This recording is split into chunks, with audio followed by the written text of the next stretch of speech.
who I haven't met. I'm Caroline Royal. I'm the marketing manager at England Lacrosse. Thank you very much for joining us this evening. As Jason's just said, I'm going to start the presentation now as well, so you can stop looking at us and start looking at that.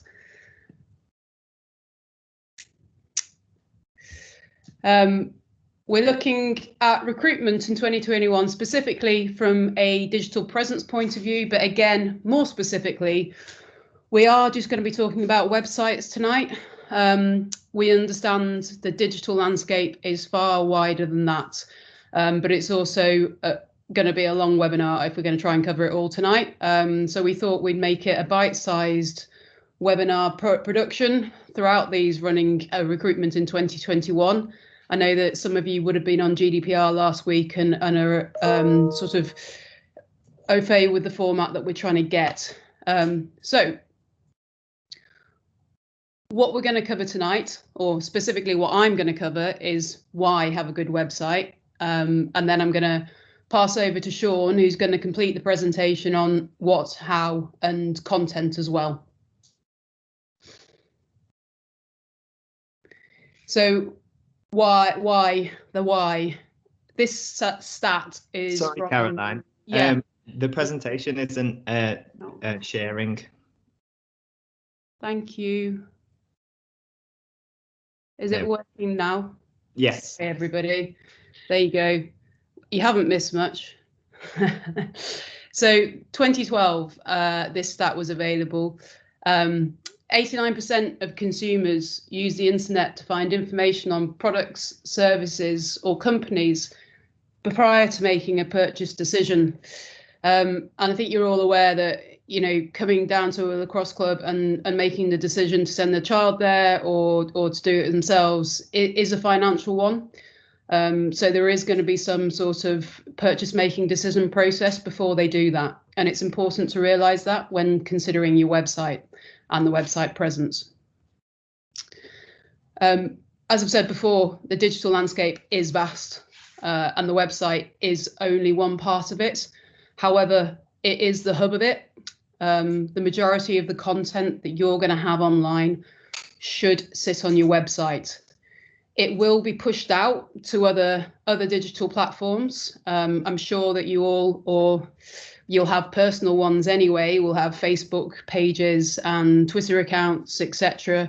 from a social point of view. However, it is really important to ensure that what the activity or whatever activity you're undertaking in that realm actually feeds back to the website as well, because that's where all your sort of up-to-date, accurate information should be held. Again, from an email point of view, be that email campaigns or just simple emails from yourselves as administrators from the club, again, links back to your website should be available, and it should act as a hub from that point of view too. Even when you're looking at offline promotion, I know that if you do leaflets or recruitment days and you want people to take something away with them, it's very likely, or it should be very likely, that you'd have your website address on that leaflet. Again, as I'm sure you're aware, sitting here tonight, webinars, we've all become very familiar with this format over the last 12 months, and that's probably not going to go away. So if you're thinking of doing that for your club, you're probably likely to host some of the elements of that on your website, or use your website as pointers for further information after that webinar. It's really good to have some sort of blog that you would host on your website, would be that a newsletter or a coach's blog or blogs from certain sections of your lacrosse club to keep the content up to date. Again, a podcast, I don't know how many people would be doing that from lacrosse clubs. I know there are some lacrosse podcasts out there, but again, you'd be pushing people back to your website from those digital platforms. PPC, we are going to try and limit the acronyms this evening, but PPC stands for pay per click. If you are undertaking any sort of digital advertising, this is a shorthand for that. So, for example, if you took some Google advertising, like if you search into a search bar, sports club, and yours comes up as an ad, you would pay per click on that link, which is where that acronym comes from. And then search is something we're going to look at a little bit over the next couple of slides, but it's a massive topic and not something that we could do justice to tonight. But we did think it was definitely worthwhile mentioning search engine optimization, because it's so important within the digital world and specifically considering your websites. So search engine optimization, basically it's how you get lots of people and people who want to come to your site, so the website traffic, and it's through organic search listings, which means they're not paid for, which is why it's so important. This is where you can get real value for your online presence, but it is a complex area, and it's probably something we'll do a dedicated webinar on within the coming months. So to give you a quick idea of what we mean, when you're sat in front of, we've used Google as an example, but it could be Bing or any other search engine, and you type something into the bar, that's called a keyword search or a keyword phrase. And it's very unusual for you to type something like Lacrosse Club. It's more likely it's going to be a lot more specific than that. So something like sports clubs near me for 12-year-olds, for example, if you were looking at something for your child. And on the left-hand side, that's the search return that came up for me by putting in that keyword phrase. And as you can see, there are three. They've spent a lot of time looking at their search engine optimization to get them in the search listings there from an organic point of view. So how do you do that? Again, this is only a whistle-stop search engine optimization slide. We're not going to cover it massively. So what happens is Google whoever the search engine is sends little spiders, not actual spiders, but to crawl your website and look at the headings, for example, or the text or the content, and see whether that's appropriate to who you say you are, to see whether you're serving good information to people who have searched for your website, to see whether the hyperlinks to other websites or back to your site are accurate and appropriate for who you say you are. It also looks at your design of the site, whether it's easy from a user experience, and the usability of the site. So how long does it take to load, for example? Or do people come to your site and leave within less than a second, which is called a bounce rate? So if someone comes to your homepage and then goes straight away again, that's recorded. And if you have a high bounce rate, then your website is recorded as not serving the purpose for people coming to it. So therefore you would fall down the Google search return listings. Again, sorry about, it is quite an in-depth area, and I am going to leave it there. If you have any specific questions regarding that, please let me know. So we've got a 10 reasons why, look at why it's important to have a good website. I mean, the first one is really obvious. It's there 24/7. Whilst you're sleeping, your website's awake and serving your content and your information and your locality to whoever's searching for it, and they're searching in the comfort of their own home without any added pressure. So it should be a really easy point of contact for them to make. It's an opportunity for information exchange. Again, that can be with existing members, for example, membership surveys, etc. Or as we're looking at from today's point of view, a recruitment tool. So contact us forms, and you can be as specific with the information as you want within those. So working out how old they are or how old the potential player is, what times they're available to come to your club and train. Is that the same times your training is available? There is lots of information you can gain at this point. You can also, going back to that 24/7 point, set up automated responses to these using web software that we'll discuss later. And that shows that you're serving people straight away, even though it's automated. the person receiving that feels as though their question's been received. Credibility, I won't read the acronym, I'm sure you all understand what that says. So your website is there to help you look credible, and in order to have a credible website, the information on it should be current, so it should be up to date. It should be relevant and have authority. So are your coaches qualified, for example? Do you have the right safeguarding practices in place? All of these points should be displayed on your website that makes you look credible, as well as the website credibility. Is the information accurate? Are your training times correct? Is the year correct? Is it lots of points that can be quickly out of date? You need to make sure that they're accurate, but also it's understanding the purpose you want to achieve from your website, and then also understanding the purpose that someone coming to it wants to achieve. So what is it, the information that they want to find? Is it serving it to them? Is it doing the same for you? You want to recruit members. Is it actually achieving that for you? It cuts costs from traditional sort of promotional options. It's fairly cost efficient to set up a website these days. Sean will talk more about that and how much it actually costs to get some web building software. It's also really easy to set up a Google business page for your lacrosse club, easy and cheap, free. It's also easy for people to leave reviews, and you can expose them on your website. And all of that adds to that credibility of your lacrosse club for a very cheap amount of money. If you satisfy the first 4 points and you ensure that your website looks happy and welcoming to all types of people, then recruitment should be easier.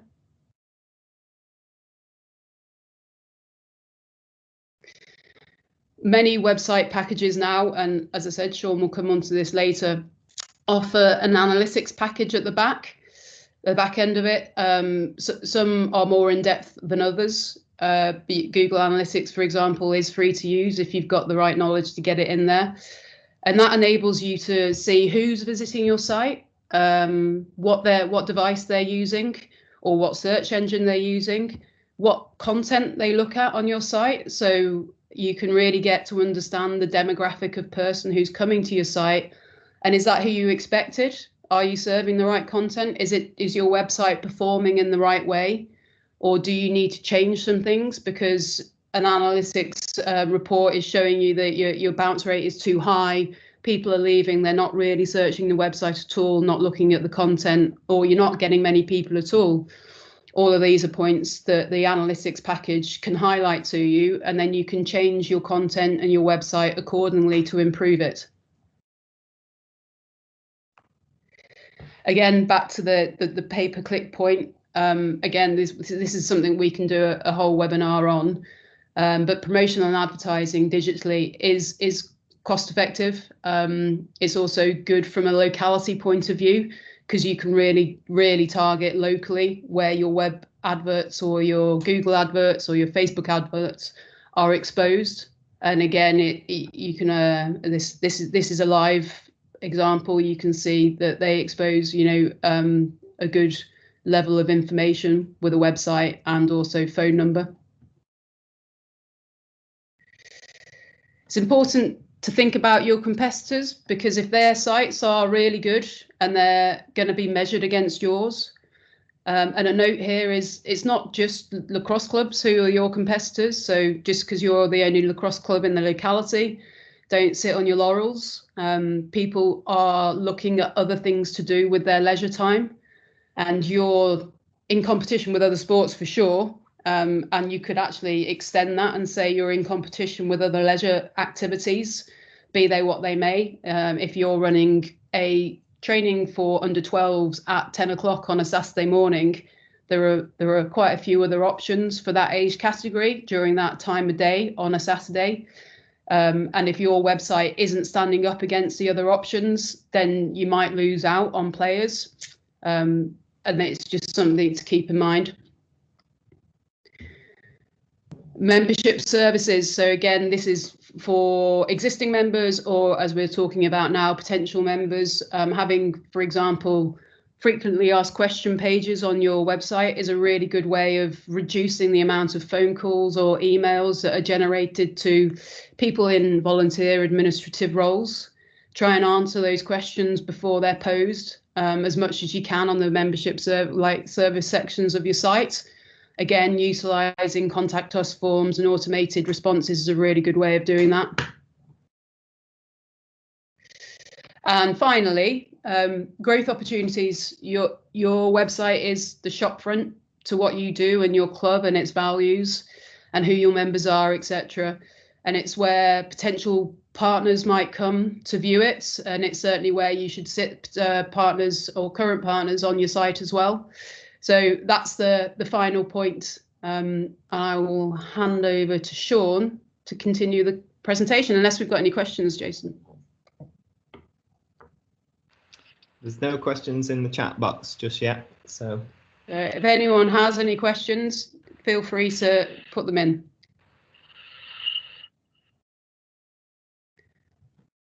Thanks, Caroline. As I say, I'll take over. I'll be a bit of a Chris Whitty tonight. You're in control, so I'll have to ask you to move on to next slides when I have to, but we'll get to that when we come to it. So anyway, after looking at the reasons for, why you want a good website, I'm now going to start to look at what makes a good website. How do you make it appealing, and what sort of things should you be thinking about putting on your website or having on your site? So first up, straight away, well designed and functional, so ease of use. So we talk about how you should probably, if I'm trying to find a key piece of information, I should probably never have to click more than 2 or 3 times on a site. If I'm clicking more than 3 times to try and find that key information, it's going to lead to people like giving up. They're going to be like, right, okay, I've been through 3 different things, I can't find what I'm looking for, so they drop off. So that again is when you go back to the content on your site, look at the key headings. Are they laid out? Are they easy for people to find? Can they find the main topics that you want people to find within a couple of clicks? Are they really easily accessible? Then second of all, up-to-date content. This is the one probably just a little bit up from not having a website at all, is having a website that's full of years old information and years old photos. It reflects really negatively on your club or your organization, and it looks as though, oh, I don't know if they're active now, I don't know if they're still going. So making sure that, if you've got a blog on there, that the last post isn't from a couple of years ago, or if you've got fixtures and results there, that they're this season's fixtures and results, and that you are adding the scores as they happen. So you need to sort of, you don't have to be updating like every single day, but just know the key areas should have some sort of regularity to their updates. So when somebody comes to your site, they can see, oh, this is being used. They're obviously really active, and I can definitely see myself getting involved with them. And again, that kind of stems across onto your other digital platforms. So whilst we're talking just about websites and things, you want your website to also reflect how you operate on like Facebook or on Instagram. So if you've got particular club brands or colours, or you've got values in the way that you speak and how you represent your club, you want to make sure that they're carried across through your website and then through your other platforms like your social. So you want to make sure that when somebody comes onto your website for the first time, they go, oh yeah, I know that logo, I know those colours, I know I'm in the right place. And then similarly with the web address, so with the URL that you choose, is it simple for somebody to understand? Is it like 50 letters long, or is it a short term that people, once you tell them once, that they'll remember it, rather than, oh well, it said women's and it had lacrosse in it, and it had, if you start building up all the search terms, it becomes harder for somebody to remember what it is, and to come back to it in later future. So after those ones, we then move on to how your actual site functions. So we look a little bit at mobile optimization. And to be fair, if you start to build websites in the last few years, the sort of software that you use will have mobile integrated into it. So essentially, it will mean that what you look at on a computer is then translated to look nicely onto a phone as well. And quite often with sites that are a little bit older, you'll spend so much time making it look nice and making it look pretty on a big computer screen, and you'll have all your images in and you'll know that everything sits in that shape. But then you click on it on your mobile and you realize it looks nothing like that before. The site doesn't work on a phone, or the information layout isn't good. And you need to realize that probably more than 50% of people now are accessing your sites through their phones. They won't be coming through the site, they come through their phones. So you want to make sure that when they're logging on to your site, that they're getting the information in a way that looks good for them. And then again, that comes back to the search and social. So a little bit of what Caroline talked about with sort of search engine optimization. You want to make sure that when you're putting your site together, that you cover all your key headings, you cover all your keywords. So you're making sure that you're getting in sort of the ages and the kind of terms of where you are, the ages of the people, the sort of demographic. You want to make sure that they're being hit throughout your site, so that if somebody is searching for you on a Google or whatever, that when you hit the words like Lacrosse Club in a location, you're the one that comes up, because the way that someone like Google will work is that they will pick up all the different words that you use on your site and they'll go, well, you're the most relevant site to them, and then they'll ping you to them at the top. And then you just want to look at things like calls to action. So if you've got a page that lays out all your information, so it goes, we train on this day, at this time, at this place, you then want to finish that off with a call to action. So if someone's looking to be a new member, you go, drop us an email here, or find out more here, or essentially you want there to be an action at the end, so people don't just read the information and go, oh, I can't really do anything with that now. So you try and give them an action at the end of it that means that you keep them in a link, you keep them in a loop. And then everything that you do across all these sites and everything should just always be reminded about GDPR and privacy. I know we covered it last week in Kerry's webinar, but if you have things like where you're collecting people's emails and you're asking them to get in touch, you just want to make sure that you've thought about things like GDPR and privacy to make sure that they know if someone's given you their email, that they know how you're going to use it, and that you're not going to be using it for things that you shouldn't be. And that adds to that sort of like credibility thing that, oh, well, they look professional, they sort of know what they're doing. I think next slide, thanks.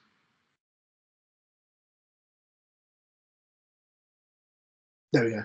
Yeah, so just quickly laid out a couple of website builder platforms that are things that these couple here are really effective at producing nice looking sites that can stand out from a market, that don't follow sort of generic layouts where you get the same look for everyone's site. This is something where, whilst they're fairly simple to use, you can have a element of like customizability. I'm not sure that's a word, but we'll move on. Essentially, so you can choose how your templates look. You can make it a bit more personal to the club. So the first one is Wix, and that's really sort of really good in as your first time if you've not sort of had much experience with this sort of software before. Wix is something that, again, you don't need to know anything about like coding or being a whiz at setting up a site. It's all sort of based on templates. It's all sort of drop and drag, and they've got really sort of low cost to them. So that's a real good starter package for you. And then you've got Squarespace, which is what we use for our websites at England Lacrosse. And again, the plus points of those is they have really nice template designs, and there's lots of different styles that you can pick and find the one that suits what you're looking for the best. There's probably a little bit more work just to get it set up in the first place, but once you've got it set up again, it's templates and drag and drop. And also the added bonus of it is that it's got things like apps and add-ons. So whilst the start cost is, can be really low, we're sort of talking like 10 to 12 pounds a month for you to set up a base site on Squarespace. And then you can sort of customize it to how you want. So you can add things like a shop, and you can add things like email. So there's like an option for you if you want to send out like a newsletter. You can compile that through the site and send it out through the site, and you can then just add on the little bits that have little bits of extra cost but allow you to do much more than just a basic generic site. Thanks, Caroline. So once you thought you want a good website and you thought, right, we're going to use this software, just want to look at some of the key information that you want to have on it to sort of make an impression on people. And the first one that I've led with there is good quality pictures and videos. And this is something I always think that, pictures say more than words could ever put on a page. Like if you have really strong, bold imagery that reflects your organization, it reflects your values, it will be so much more impactful than you just having words on a page. So it's probably something to think about if you maybe want to invest a little bit of money in trying to get some nice pictures done that will just enhance and lift a site. And then you also want to make sure that the images are quite, they sort of represent the people who come to your club. So, if you cover girls, boys, if you cover men or adults or children, you want the pictures to show the full range of demographics of your club. You want someone to come onto your site and you want them to essentially see themselves on that site. You want them to think, oh, that's a person that looks like me. That's a person who looks like me, and I would fit in at that club. So, like I say, if you're looking to improve or lift your site to another level, investing some time and a little bit of money and getting a great set of images will lift it no end. Then secondly, again, it comes back to that, who are you? Like, what are the offers that you have going on? So a little bit of the background of the club, like how long have you been there? Are you really established? Have you got a great history in the area? And then again, what are the sort of ages that you offer? What are the sort of opportunities that you give, the level of play? Just that sort of base information that instead of somebody, looking and think, oh, it looks nice, but I don't know if they take beginners or I don't know if they do this. It's all there and they can get it straight up. Then again, locations, directions, maps. Again, this is something people will search their postcodes. People will search, things around B something something. So having that on your site or having a map on your site that somebody can see, oh, great, I know that they're close to me, is such a hit. And again, Caroline touched on it at the start, but have a look on Google or a search engine and type in your club on, say, Google Maps. Does it come up or does it not come up? And if it doesn't come up, you can essentially rectify that for free. There's a tab on the side. If you go down, it's got things like add a missing place or add a business, and you can submit your lacrosse club and have that come up as a pin on Google Maps. So that means if someone's just browsing the area, that they can see it, or if someone's searching for a club, you'll come up on the side in Google Businesses and you'll come up on Google Maps, and it'll just mean that you're being seen by as many people as possible. Again, some really standard ones, training times, and if they vary between different ages and different groups, try and make it as easy as possible for people to know when or where or what time. And as I said before, always have that call to action at the end. So tied in with contact information and inquiry form. Always make sure if you list up, we train on a Tuesday at 7 o'clock at this location, we cater to beginners. Then at the end have, this is the person you need to contact. This is the person you want to get in touch with. Then, of course, social media. So social media is great to work in tandem with a site. If I come to a site of someone that I've never seen before, I think, great, they look good. and then but that's only a static representation of the info at that one time. Whereas then having good direct links to your social media means that you can then move to another platform, and they can have a look back over time, and you can show them how you've evolved. So they can scroll back and see how the club's been active over the last 6 months to a year. So they work good in tandem together. Similarly, if I'm on social media and I just see one post from you, I can then link back to your website and get all the extra information around it just based off seeing that one post. And then again, good news stories. This kind of lays into that community, that values thing. It's all about, you know, showing the people, the actual people who are part of your club, like recognizing sort of volunteers, giving good news stories about maybe things that you've done in the community, about sort of projects that you've done. People want to see that you're maybe a little bit more than just a sports club. They want to see the kind of people that go there, and they want to feel like that they would fit in that sort of environment. And I just sort of, I don't think we've got anyone from Reading on the call. Maybe we do, maybe we don't. But I was just looking through different people's sites.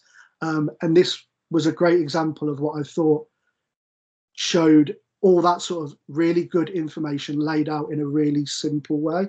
There was quite a nice picture at the top as well of sort of the team. So it showed the kind of people involved.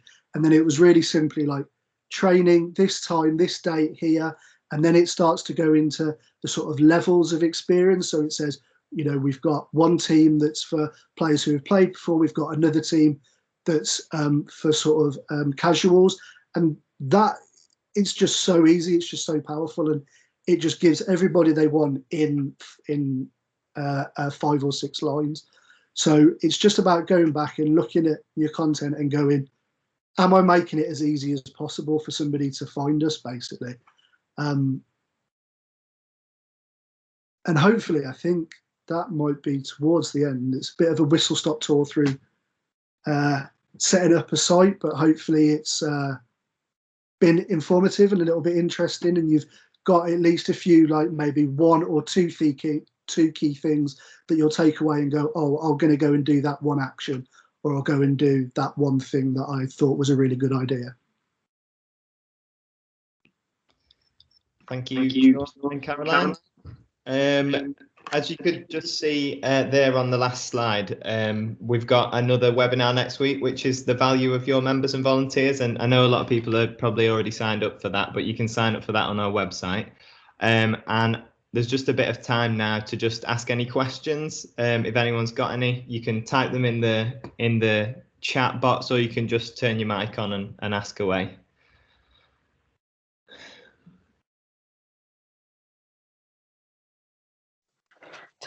Sorry, hi, I'm Jess.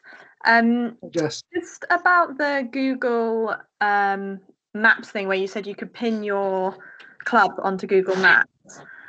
If our sort of location has changed and it's already pinned to a previous location, do we just create a new pin, or do we have to change that previous one?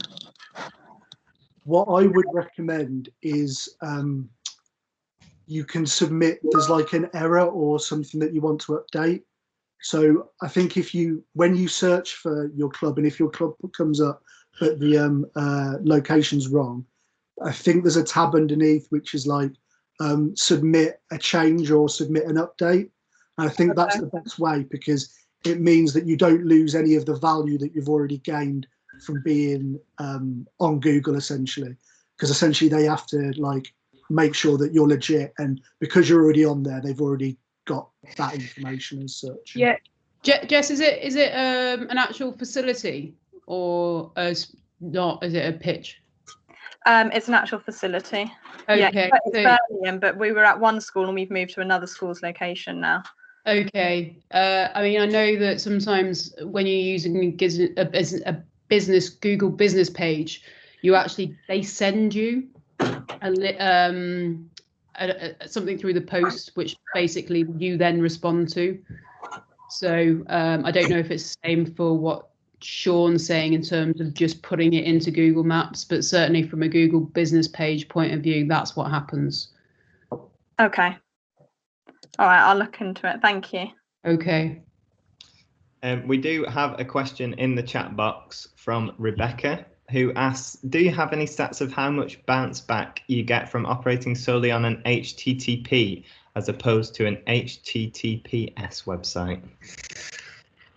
Do we have any stats? I don't have any stats on that. Do you, Sean? Don't have any stats, but she's very correct in that the bounce back will increase. Yeah. In that it will essentially, some people some people won't automatically even let you on there. You'll have to. They give you a warning, don't they? Certainly, the Squarespace, you get HTTPS as standard with that platform, which is one of the reasons why we would recommend using something like that, just because they come all built in. But yeah, it is an issue, and certainly if you've got people who are reserved with their digital use, they probably won't follow the link if they're advised not to. And if you do have an HTTP website, is there any way, how would you go about getting a HTTPS? You have to get the certificate and pay for it, or you go to one of the platforms that we recommended. If Rebecca wants to let me know what she like on outside of this, I can help you with that. Rebecca, what website are you currently using? What content management system do you currently use? So we actually use, I can't take the glory for the question. That was actually Sarah's question. I just chatted it. We actually use Picturo at the moment, which comes with HTTPS, but our previous website wasn't secure. Yeah. And I was just wondering, I literally, it's just because I looked on the Reading one that you suggested, Sean, and I saw that it wasn't secure, so I was just curious. Yeah, that was a good spot. About stuff like that, but yeah, I can't take the credit. So you say Picturo isn't it? Yeah, I think it is. Yeah, I think so. I would imagine they are. Most of those, like I say, those template building ones will have it in. It's just it is dependent on getting certificates sometimes. If you've got if you go and get a nice URL, it's something that you will sometimes have to, because whilst you can do it sort of on a site, sort of whilst you can be using something like Squarespace and it will be secure, sometimes just because the name's not one that they've approved, you have to get certificates in. But I know that you've got experience with getting them certified. Yeah, so when you with Picturo, do you? I don't know if this is a question you'll know, but do you register your own domain and then they link to that, or do they do that for you?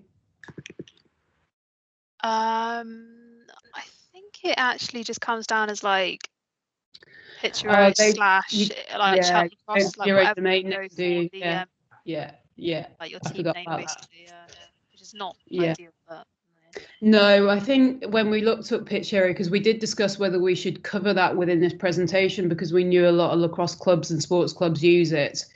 One of the major drawbacks for it that I can see is that domain name is basically theirs, not yours. So that's that was one of the reasons why we shied away from that. But if anyone wants to cover something like that, let us know. Or any more questions?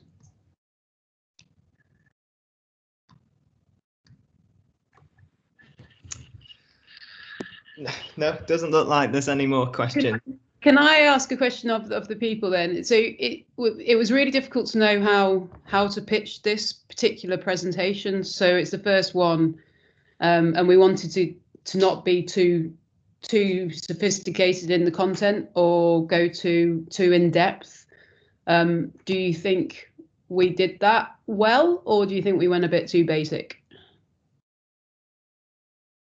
Feel free to unmic and say, or put it in the chat. From Birmingham Lacrosse Club's point of view, we're quite, I think, novice to all the business side, although been running for a fair while. So for us, what you've done is perfect. Oh, good. But I understand for others, maybe it's too basic, because some of the stuff that you were talking about was a bit over my head, even like the bounce back and all that. So but for others, that's probably pitched more at their level. Okay, no, that's great. And if you need any help, then from Birmingham point of view, please do get in touch with us. We're here to help for sure. Okay, thank you. If we can, yeah, I'll put my email address in the chat so you can all see it. And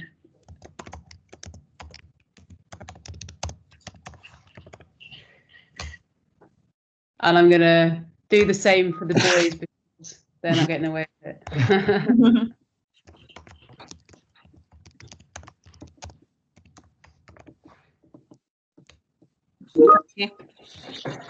Yeah, and there's also so something that I thought, I did a little search of like various different sites and the sort of the different lacrosse club markets. And one thing that I did notice is if you're part of a multi-sport club, it's probably really good as well to check what the sports club site says about you. So I know that I looked at some people who do have websites for their club, but when you went for their lacrosse club, but when you went on the sports club site, they weren't directing to them. So it's worth just having a little look at what your sports club says about you. Are they sort of linking to your most up-to-date pages? Are they linking the most up-to-date contact details for you? So that's just something to check for people who have maybe got one more sports arm to them. Yeah. Okay. We can call time on it if unless there's anything else. But hopefully it was helpful. It seems like it was, and that people might get in touch with us if they've got any more questions. We're going to be running a part 2 to this specific webinar in a couple of weeks' time, or 3 weeks' time, I think, which is going to look a bit more in depth about social media. So that might be something that could interest you as well. But yeah, I think just thanks for coming on, and thanks for listening to us. Yes, thank you very much. And we will be sending out a webinar feedback form as well for you all to fill in, just sort of reflection on how this went, but also your opportunity to let us know if there's any topics you would like covered. So certainly if you'd like to go more in depth in this, brilliant. What would you like to know more of? Was it SEO or is it social, etc.? Then yeah, there's your opportunity to let us know that. All right. Thanks, everybody. Thank you very much. Good night.